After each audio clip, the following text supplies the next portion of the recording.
Okay, fingers crossed we're live. Good evening, everyone. It's been a very interesting last couple of weeks. Certainly in British politics, I have been very inactive when it came to covering it, for reasons I don't know, I can't really explain. I thought perhaps before I started I'd explain something. I just want to get it off my chest more than anything. One of the reasons I started this channel was an extension to why I started my main channel. It was a way of helping me rebuild self-esteem and confidence, and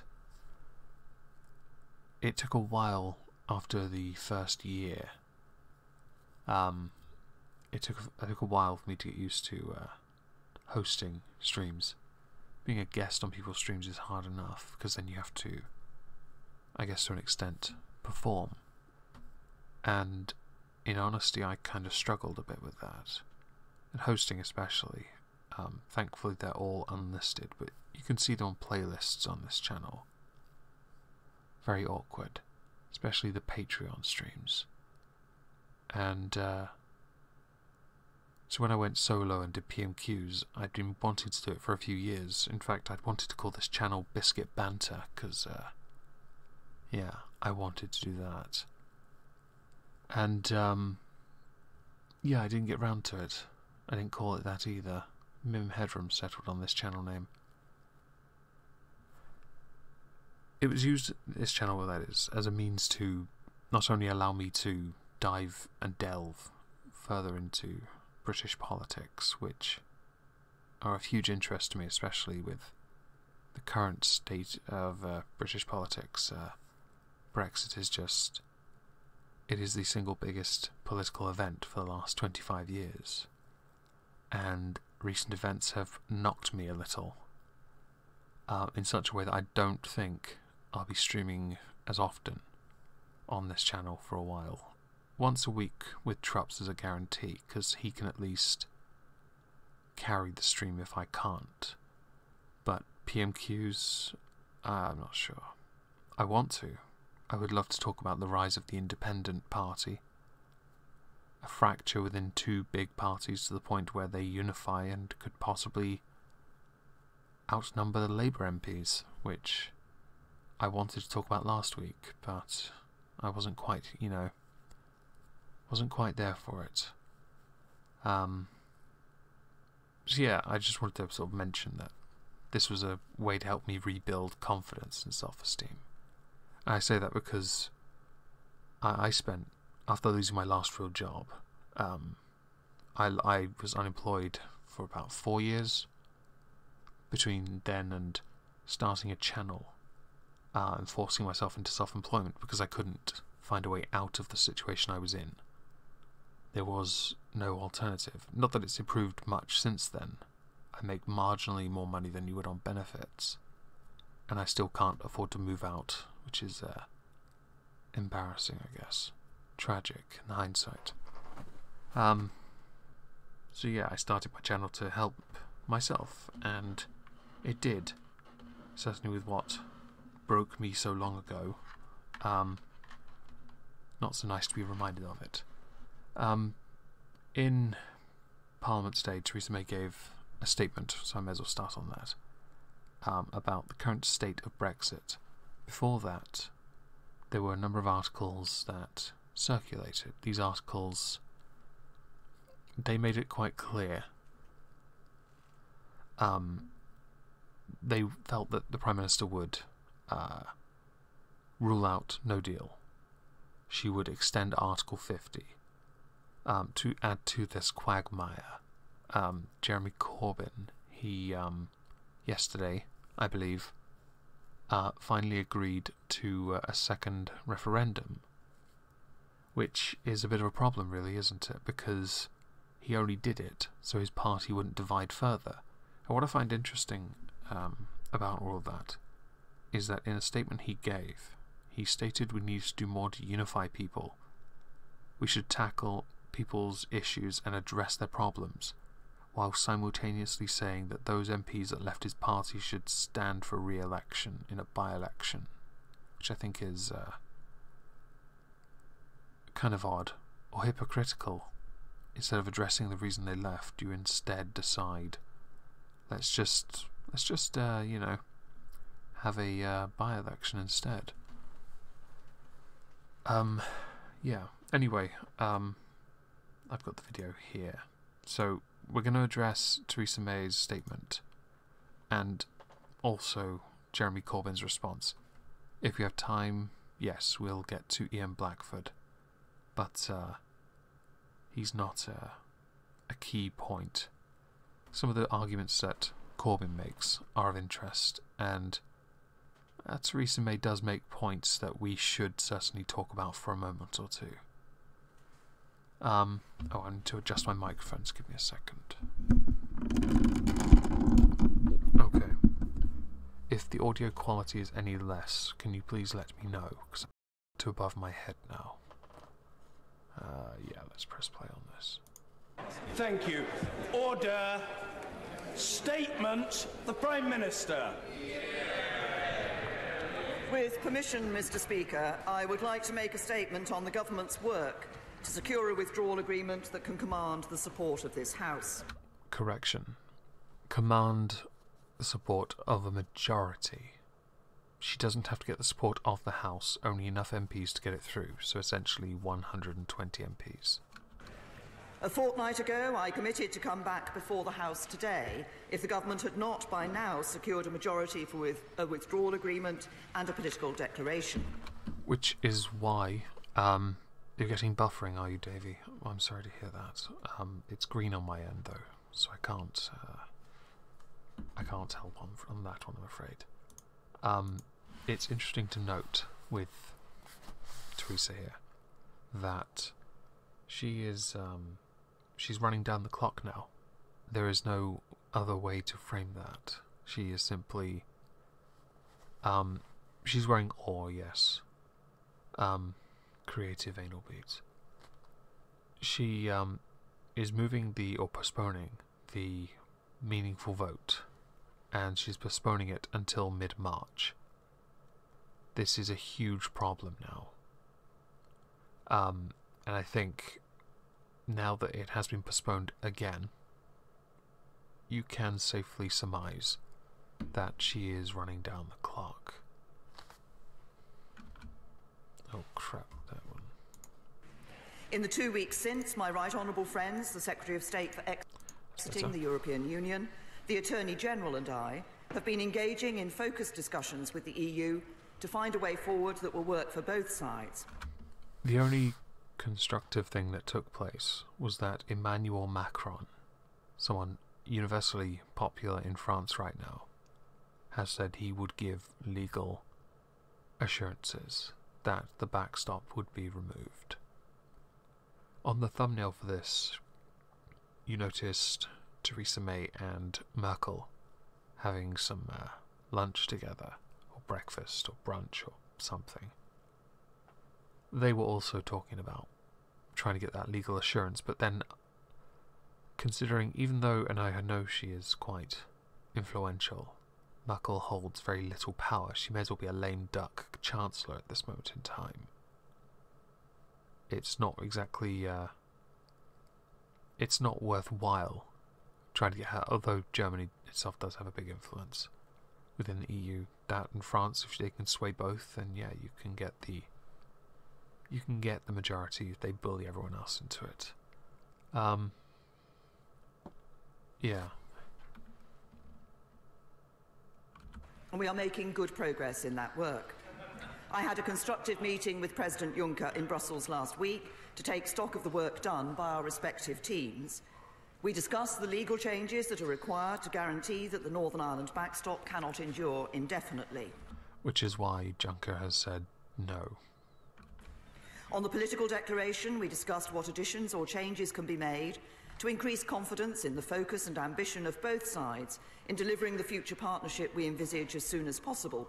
And the Secretary of State is following this up with Michel Barnier.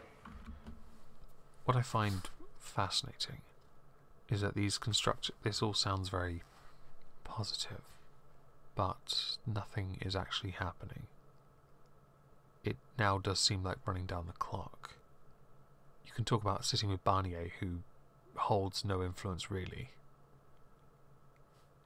I also, and it bugs me to no end, so I'm going to point it out now. Jeremy Corbyn and others support this idea of a comprehensive customs union and alignment with the single market, and I'm not overly fond of it. We voted leave, and then people throw, well, you didn't say what terms were, right? And I have to immediately repeat, well, leave doesn't mean remain. And then people say, well, people didn't know what they were voting for. Okay, well, 17.4 million people, roughly just over 25% of this country's population, because the turnout wasn't 100%, and yes, not 100% of the people in this country can vote, voted to leave. They didn't vote to leave because they were worried about job security. They voted to leave because they didn't want to stay in the EU. So, when you constantly weigh up the risk nonsense, you take a massive dump on the British people who voted leave, because they voted knowing there was a risk, and they felt the risk was worth it. So pontificating about the risks is quite irritating. I also had a number of positive meetings at the EU League of Arab States Summit in Sharm el-Sheikh, including with President Donald Tusk. Wait, your League of Arabs? I didn't know there was a League of Arabs in the European Union.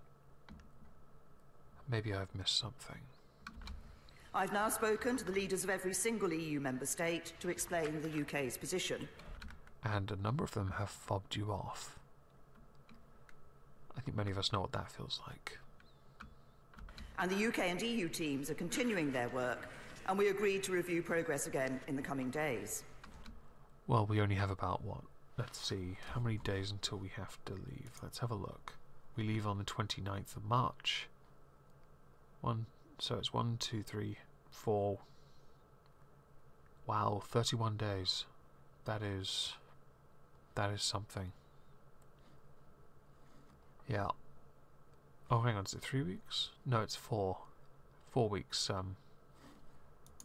So that'll be interesting, because it's only 2 weeks from now that we have the, or possibly 2 weeks until a meaningful vote.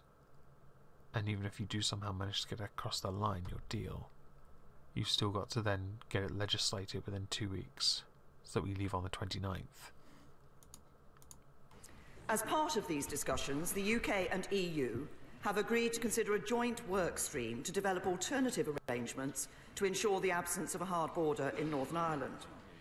This work will be done in parallel with the future relationship negotiations and is without prejudice to them. I want to address living the dream in the chat. What job security? It's the utopian dream of the European Union project. So your lived experience is worthless to them. I tend to have a similar view to you anyway, as I did lose a number of job opportunities to people from mainland Europe, not because I wasn't qualified, but because the employers were given monetary incentives to hire someone from the mainland over me.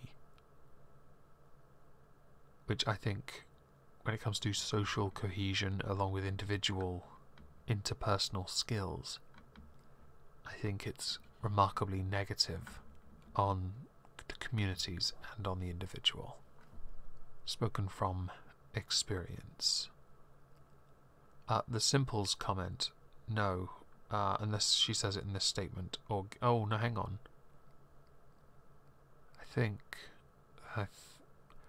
she gives, during Corbyn's response, I think she responds with it. Our aim is to ensure that, even if the full future relationship is not in place by the end of the implementation period, the backstop is not needed because we have a set of alternative arrangements ready to go. The interesting thing with the backstop was that it was just a guarantee that, you know, there'll be a way out. But you're having to come up with the new ideas, but we don't know the new ideas. So, are they any better than the backstop? And the answer is no one knows. Because honestly, at this point, I'm not convinced. And I think it's understandable, because no one's actually specified, and that's a growing trend with your current deal, which, even if you do get across the line, is the best version of the deal. Which is terrible, really. It's more of a damning statement, because it's going to get a lot worse before you finish it.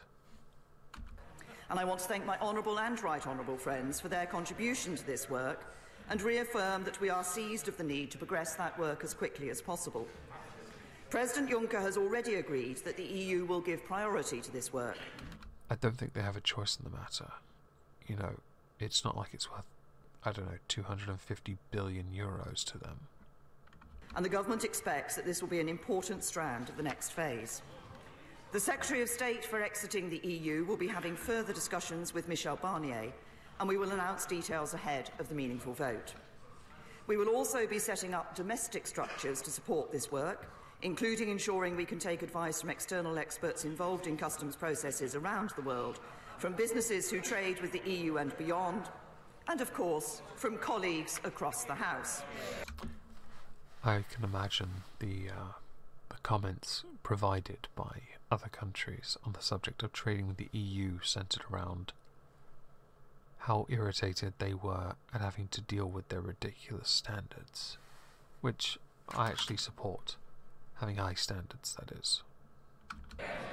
This will all be supported by civil service resource, as well as funding for the government to help develop, test and pilot proposals which can form part of these alternative arrangements.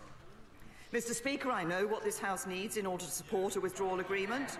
The EU knows what is needed, and I'm working hard to deliver it.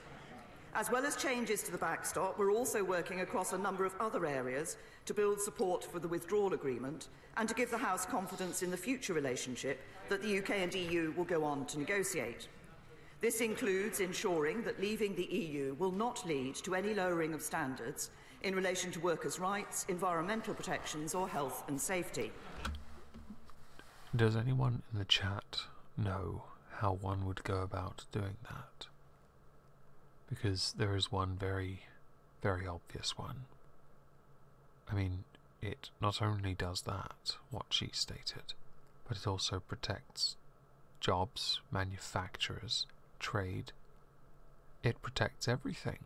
I mean, it's not dying or anything. It's not a super state about to happen. No. No, it's a trade deal, right? And for those who didn't get it, yes, staying in the EU is the obvious answer, which I don't support in the slightest. Oh, Dawn got it. Fantastic. Taking back control cannot mean giving up our control of these standards, especially when UK governments of all parties have proudly pursued policies that exceed the minimums set by the EU. That's interesting, because your party has a reputation for eroding workers' rights. Labour's no better. 0-hour contracts and all that. But it's certainly interesting you mentioned that.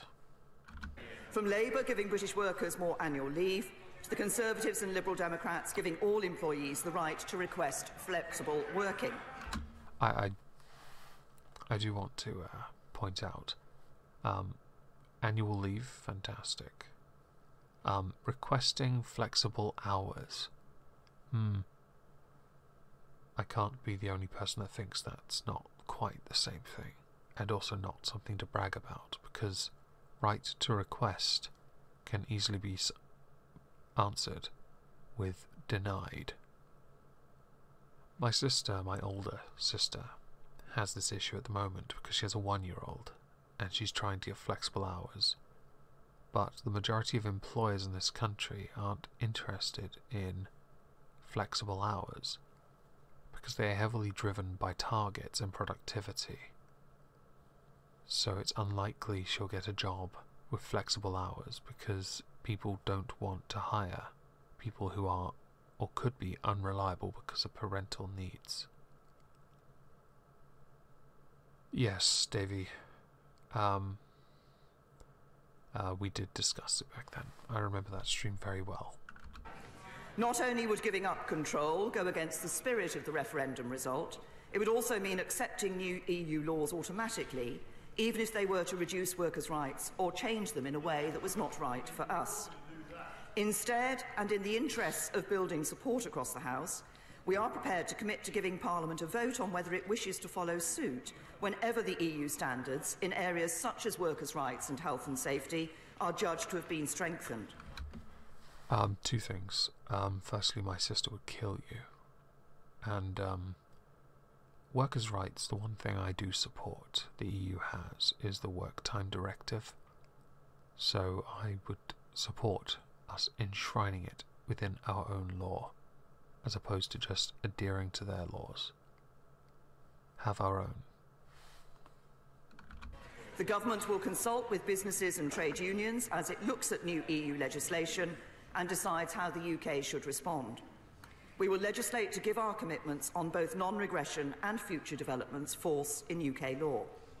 And following further cross-party talks, we will shortly be bringing forward detailed proposals to ensure that as we leave the EU, we not only protect workers' rights, but continue to enhance them. I'd be very interested to see how you enhance the rights of those you've been trying to tear apart for years. Mr. Speaker, as the government committed to the House last week, we are today publishing the paper assessing our readiness for no deal. I believe that if we have to, we will ultimately make a success of a no deal. Oh, that's scepticism, though.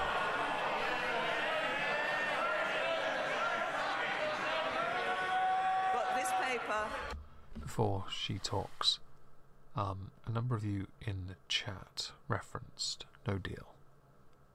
I tend to take the position that, in fact, lay landor, the no deal option would be the best way to sort out this mess.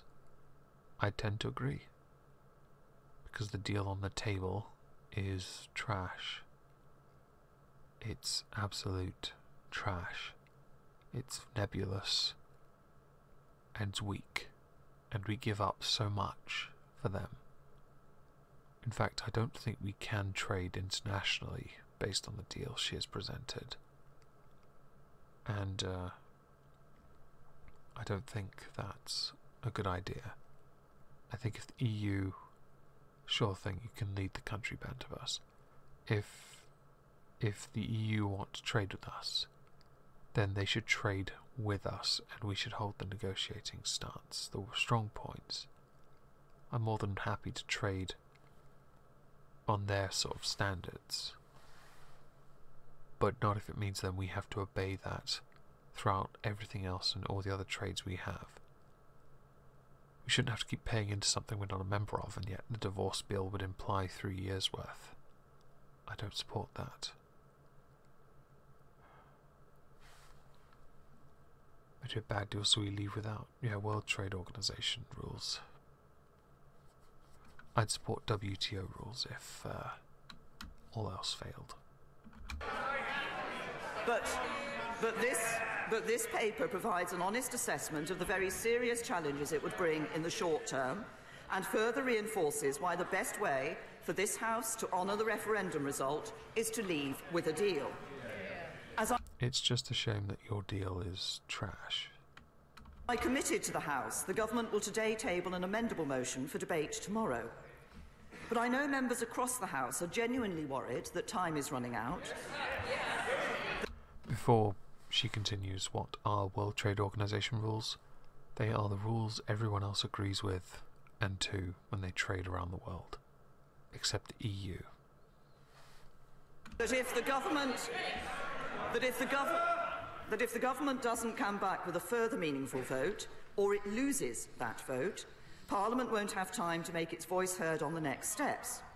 I know too that members across the House are deeply concerned by the effect of the current uncertainty on businesses. So today I want to reassure the House by making 3 further commitments. Oh dear. First, we will hold a second meaningful vote by Tuesday the 12th of March at the latest. Second, if the government has not won a meaningful vote by Tuesday the 12th of March, then it will, in addition to its obligations to table a neutral amendable motion under Section 13 of the EU Withdrawal Act, table a motion to be voted on by Wednesday the 13th of March at the latest, asking this House if it supports leaving the EU without a withdrawal agreement and a framework for a future relationship on the 29th of March. So the United Kingdom will only leave without a deal on the 29th of March if there is explicit consent in the House for that outcome. Which means that no deal could be taken off the table. Zombie Teddy, I am miserable. That's why I sound chill. I'm not in favour of this deal. This idea of having MPs vote on this particular amendment, nor the public for that matter, because I think, yes, Parliament should hold the government to account, but if you're taking no deal off the table, you're just taking a big dump on the voters. No deal is an option. It is the ace in the hole. It is the one thing that could scare the EU into signing the other deal and giving you what you want. So I think that it's perhaps not a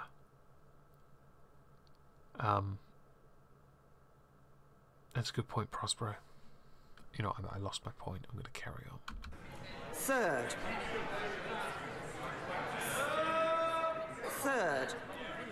if the House, having rejected leaving with the deal negotiated with the EU, then rejects leaving on the 29th of March without a withdrawal agreement and future framework, the government will, on the 14th of March, bring forward a motion on whether Parliament wants to seek a short, limited extension to Article 50.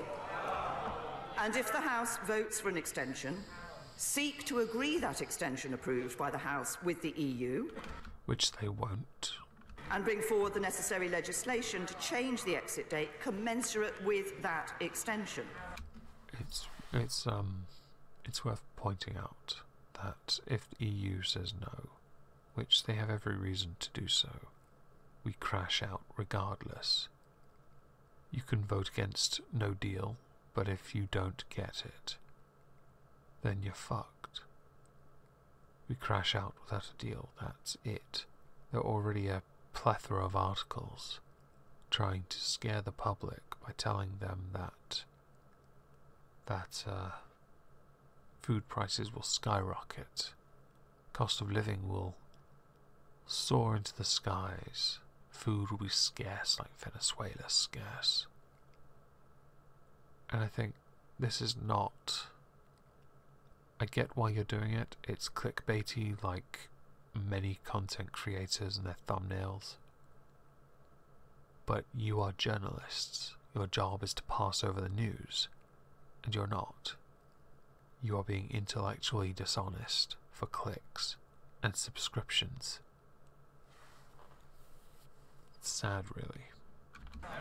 These commitments all fit the timescale set out in the private members' bill in the name of the Right Honourable Member for Normanton, Pontefract and Castleford. I don't agree, Paul. I think they'll reject it because they have every reason to if they want to prevent other countries from leaving. It would hit them hard and other countries would have to foot the bill. But if they want to stop other countries from considering leaving, best way to do it, you know, it will make them think twice, because the EU will look strong and we will look weak. 39 billion, to be clear, not 30. They are commitments I am making as Prime Minister, and I will stick by them as I have previous commitments.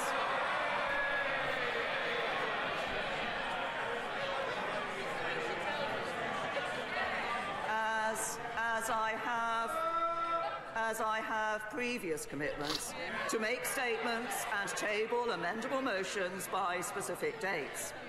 But that's a good point. Legalising weed to make up for the drop in GDP. I don't really care for weed myself. It's not my thing. Never has been. But if I can make some money off it, sure. Go ahead.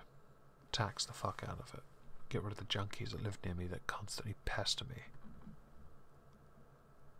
Surprised I haven't killed them yet. Let me be clear. I do not want to see Article 50 extended.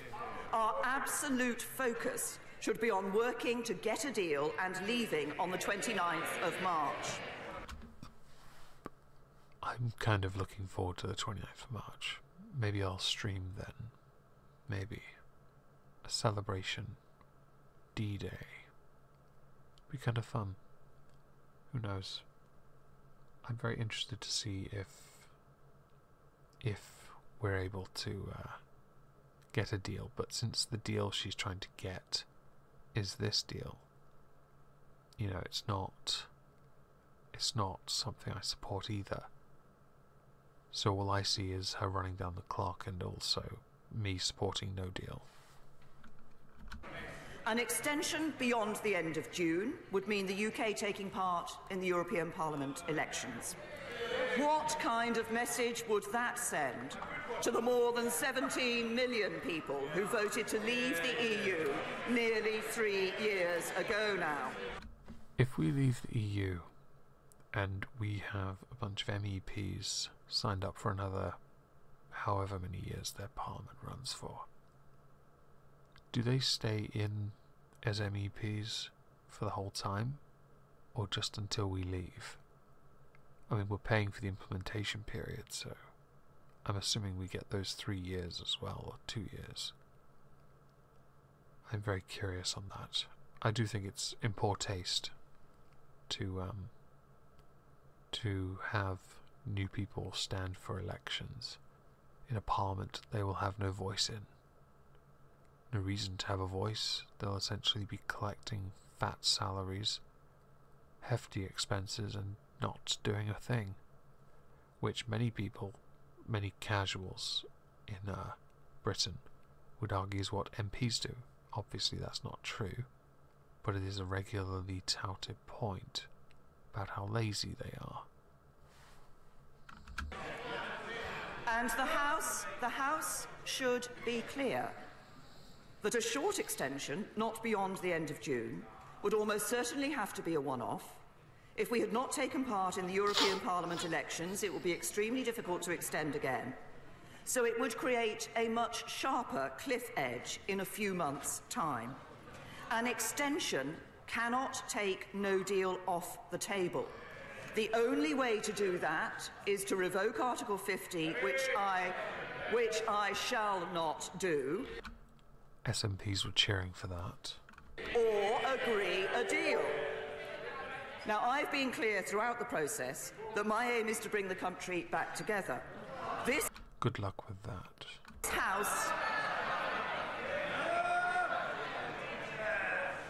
This House can only do that by implementing the decision of the British people, and the government is determined to do so in a way that commands the support of this House. A majority in this House. But just as government requires the support of this House in delivering the vote of the British people, so the House should respect the proper functions of the government. Well, that's why they're trying to undermine you at every opportunity, by taking all the powers the government has and giving them to Parliament instead. I don't know why that seems so petty. I don't recall the Conservatives doing it to Labour when they were in Parliament, but I barely paid attention to politics back then, so I could be wrong. Tying the government's hands by seeking to commandeer the order paper would have far... This is rather discourteous. The Prime Minister is delivering a statement, and it should be heard. And colleagues know, I understand the strong feelings, colleagues know from the record that everybody will get the chance to question the Prime Minister, but the Prime Minister's statement must be heard. The Prime Minister. To address Serene, I don't know about the council elections. I've had a number of leaflets for Greens and Labour through my door. I'm not convinced either will do that well. I live in a UKIP-centric area. Not that I'd vote UKIP either, to be honest. And odds of no deal, honestly, at this point, it's very, it's 50-50. Thank you, Mr. Speaker. Tying the government's hands by seeking to commandeer the order paper would have far-reaching implications for the way in which the United Kingdom is governed and the balance of powers and responsibilities in our democratic institutions. And it would offer no solution to the challenge of finding a deal which this House can support. Or 320 MPs would support. Because that's all she actually needs. It doesn't matter if it's by one vote or two. It doesn't matter if it's by 1 or 100. It's just the one vote.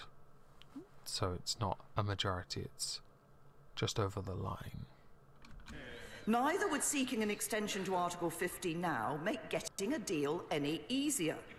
Ultimately, the choices we face would remain unchanged. Leave with a deal, leave with no deal, or have no Brexit. Options, I believe, I have put forward many times. Because the deal is trash, no deal doesn't help anyone, and revoking it would insult democracy. So, I wonder. So when it comes to that motion tomorrow, the House needs to come together as we did on the 29th of January and send a clear message that there is a stable majority in favour of leaving the EU with a deal. Now, a number of honourable and right honourable members have understandably raised the rights of EU citizens living in the UK. As I set out last September, following the Salzburg summit, even in the event of no deal, the rights of the 3 million EU citizens living in the UK will be protected. That is our guarantee to them. They are our friends, our neighbours, our colleagues. We want them to stay. Cool. But a separate agreement for citizens' rights is something the EU have been clear they do not have the legal authority for. If it is not done in a withdrawal agreement, these issues become a matter for member states unless the EU were to agree a new mandate to take this forward. At the very start of this process, the UK sought to separate out this issue, but that was something which the EU has been consistent on. However, my right honourable friend, the Foreign Secretary, has written to all of his counterparts, and we're holding further urgent discussions with member states to seek assurances on the rights of UK citizens. I urge all EU countries to make this guarantee and end the uncertainty for these citizens. Oh. Thank you, /.dash. It's very kind of you. Not gonna answer that, though. Also, I'm not sure what the foreign secretaries of all the member states are going to be able to do to influence shit, really. And I hope that the government's efforts can give the House and EU citizens here in the UK the reassurances they need and deserve. Mr. Speaker, for some honourable and right honourable members, taking the United Kingdom out of the European Union is the culmination of a long and sincerely fought campaign. For others, leaving the EU goes against much that they have stood for and fought for with equal sincerity for just as long. But Parliament gave the choice to the people. In doing so, we told them we would honour their decision. That remains the resolve of this side of the House. But last night we learned that it is no longer the commitment of the Leader of the Opposition. He has gone back on his promise to respect the referendum result and now wants to hold a divisive second referendum that would take our country right back to square one.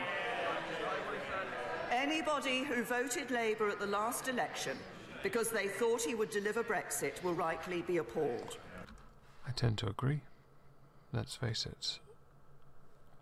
He said he would negotiate new things and safeguard all this stuff.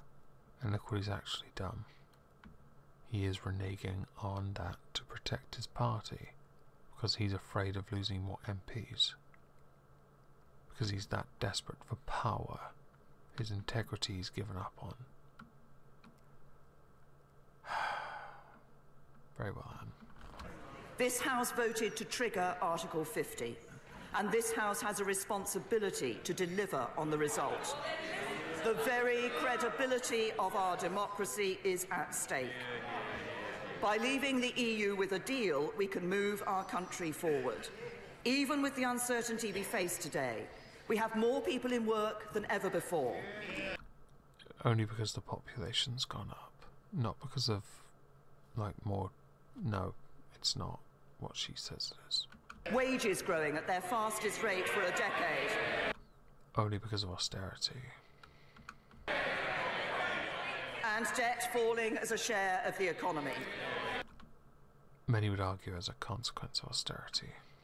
If we can leave with a deal, end the uncertainty and move on beyond Brexit, we can do so much more to deliver real economic progress to every part of the country. So I hope tomorrow this House can show that with legally binding changes on the backstop, commitments to protect workers' rights and the environment, an enhanced role for Parliament in the next phase of negotiations, and a determination to address the wider concerns of those who voted to leave, we will have a deal that this House can support. And in doing so, that we send a clear message that this House is resolved to honour the result of the referendum and leave the European Union with a deal. And I commend this statement to the House. Nebulous. Every last shred of it.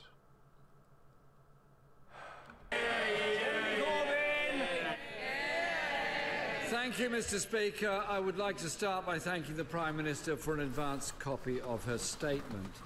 I've lost count of the number of times the Prime Minister has come to this House to explain a further delay.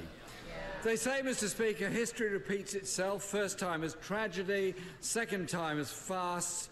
By the umpteenth time, it can only be described as grotesquely reckless. This is not dithering, it's a deliberate strategy to run down the clock. I tend to agree here. The Prime Minister is promising to achieve something she knows is not achievable and is stringing people along. So will she be straight with people? The withdrawal agreement is not being reopened. There is no attempt to get a unilateral exit on the backstop or a time limit.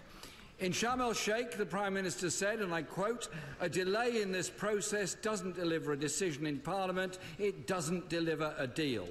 I can only assume she was being self-critical. She's so far promised a vote on a deal in December, January, February and now March, and only managed to put a vote once. Which she lost pretty badly. In January, when it was comprehensively defeated. The Prime Minister continues to say that it's her deal or no deal. But this House has decisively rejected her deal and has clearly rejected no deal. You can't have no deal. That's the thing. You can't remove it as an option because it is what's left when there's no deal agreed upon. It's semantics at this point. Really? Okay. It is the Prime Minister's obstinacy that is blocking a resolution. So if the House confirms that opposition, then what is the Prime Minister's plan B? And Turn round, bend over, brace yourself. I pay tribute to others across the House who are working on such solutions, whether that's what is commonly known as Norway Plus, or other options. Labour, I would like to inform the House, will back the Costa Amendment if tabled tomorrow, and also confirm that we'll back the amendment drafted by the Honourable Member for South Leicestershire on securing citizens' rights for EU citizens here and for UK citizens in Europe, some of whom I met in Spain last week.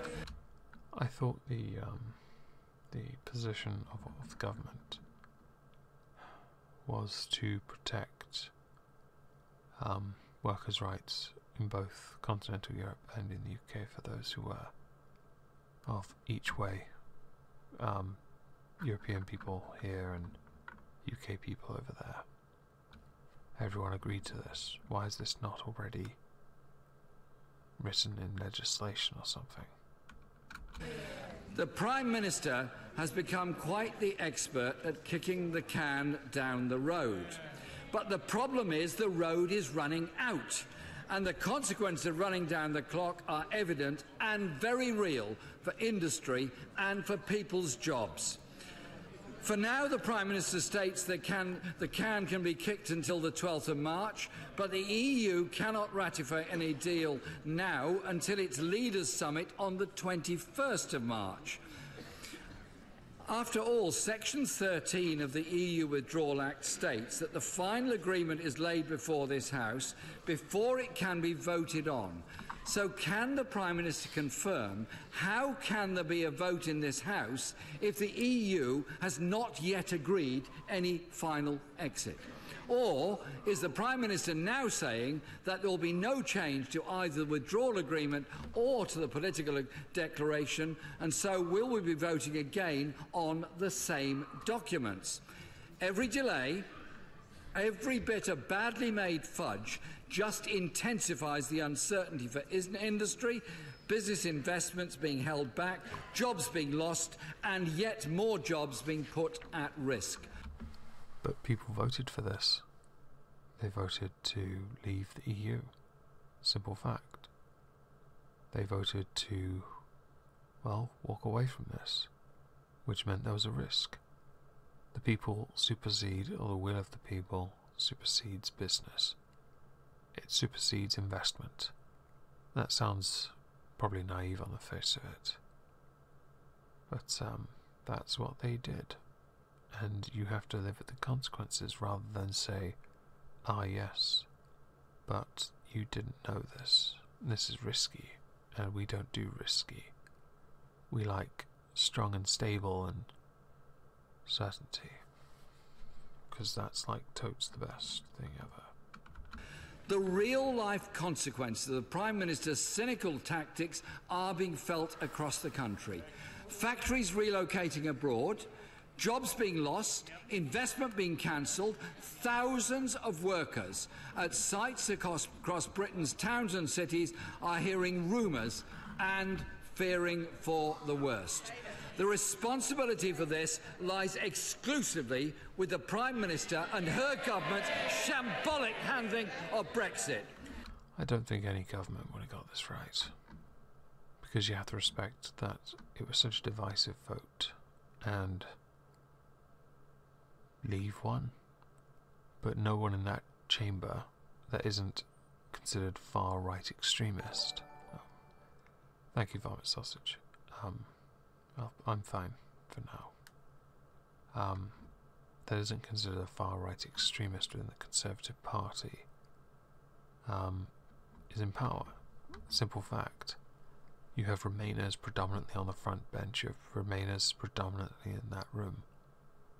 And, yeah. It's unlikely they will would have ever got it right. Even now, Mr. Speaker, with just 1 month to go before our legally enshrined exit date, the Prime Minister is not clear what she wants in renegotiations that have now dragged on since it became clear in December that her deal was not even backed by much of her own party, let alone Parliament or the country at large. Labour, Mr. Speaker, has a credible plan that could... Brace yourselves. Labour, Mr. Speaker... Prospero, he has a tattoo of the Bolsheviks on his bottom, I'm sure of it. Labour has a credible plan that could bring the country together, provide certainty for people and safeguard jobs and industry. Before he tells everyone his plan, it's worth pointing out that it's not the second referendum, which seems contradictory to what he's about to say. It is based around a new customs union with the EU to protect our manufacturing industry. So, staying in the customs union. A close alignment with the single market protecting all of our trading sectors. So essentially remaining a part of the single market. And keeping pace with the best practice on workers' rights, environmental protections and consumer safeguards. The people of this country deserve nothing less. The Prime Minister talks about giving commitments on future developments, but that is way short of a commitment to dynamic alignments on rights and standards, when we know many on her front bench see Brexit as an opportunity to rip up those vital protections. Which is why they should be enshrined in British law. In recent weeks, Mr. Speaker, I've been speaking to businesses, industry organisations and trade unions. That's not because they bankroll your party, right? Last week, along with our shadow Brexit secretary, my right honourable friend, the member for Holborn and St Pancras, my friend, the member for Leeds East, and Baroness Chakrabarti, I travelled to Europe to meet with EU officials and leaders to discuss the crisis and explain Labour's proposals. Which sounds a bit, I don't know, snaky. We left with no doubt whatsoever that our proposals are workable and could be negotiated. So tomorrow, Mr. Speaker, we will... Order. I indicated to the House that the Prime Minister should be fairly and courteously heard. The same goes for the Leader of the Opposition, so if the usual suspects could just calm down, it would be in their interests, and more importantly, those of the House. Jeremy Corbyn. Thank you, Michael Morris. It's very kind of you. Mr. Speaker, so tomorrow we will ask Parliament to vote on these proposals. They're workable and negotiable, that back the demands of working people all across this country and industry all across this country. So I urge members across this House to back that amendment, to respect the results of the 2016 referendum, to safeguard jobs, investment and industry in this country. Labour accepts the result of the referendum, but we believe...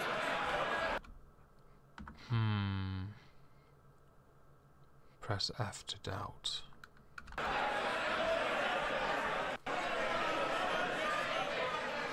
But, Mr. Speaker, we believe in getting the terms of our exit right. That's why we believe in our alternative plan. The Prime Minister's botched deal provides no certainty or guarantees for the future and was comprehensively rejected by this House. He says comprehensively a lot. We cannot risk our country's industry and people's livelihoods. And so, if it somehow does pass in some form at a later stage, we believe there must be a confirmatory public vote to see if people feel that's what they voted for. How about no? A no-deal outcome would be disastrous. And only if you're a pessimist. That's why we committed to backing the amendment in the names of my right honourable friend, the member for Normanton, Pontefract and Castleford, and the right honourable member for West Dorset, to rule out that reckless cliff-edge Brexit. The Prime Minister appears to be belatedly listening to the House. Any extension is only necessary because of the Prime Minister's shambolic negotiations and her decision to run down the clock. But until the Prime Minister is clear what alternative she would put forward in the circumstances, then she is simply continuing to run down the clock. She promises a short extension, but for what? If the government wants a genuine renegotiation, it should do so on the terms that can win a majority in this House.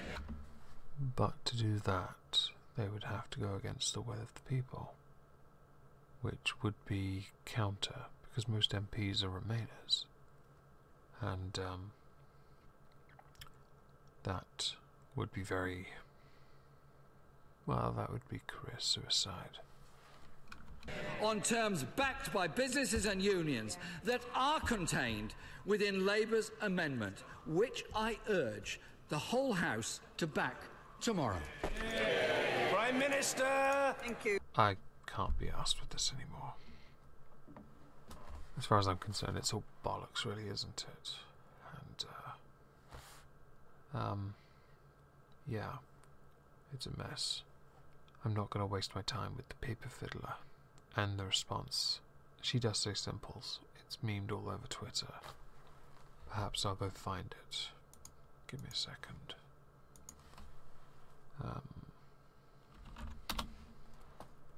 I am reading the chat, I do apologise. Theresa May, Theresa May. And I'm sorry for the awkward silence. You know what? Nope, I can't find it. Can't be bothered. Okay. I'll see how I feel tomorrow about doing a PMQ stream. But, if it's on, I don't actually know. If it is on, maybe. If not, then probably Thursday with Trups. Thanks for joining. If you are in the chat, by the way, and you know who I'm talking to, get back on the server now. I'll speak to you all later. Bye bye.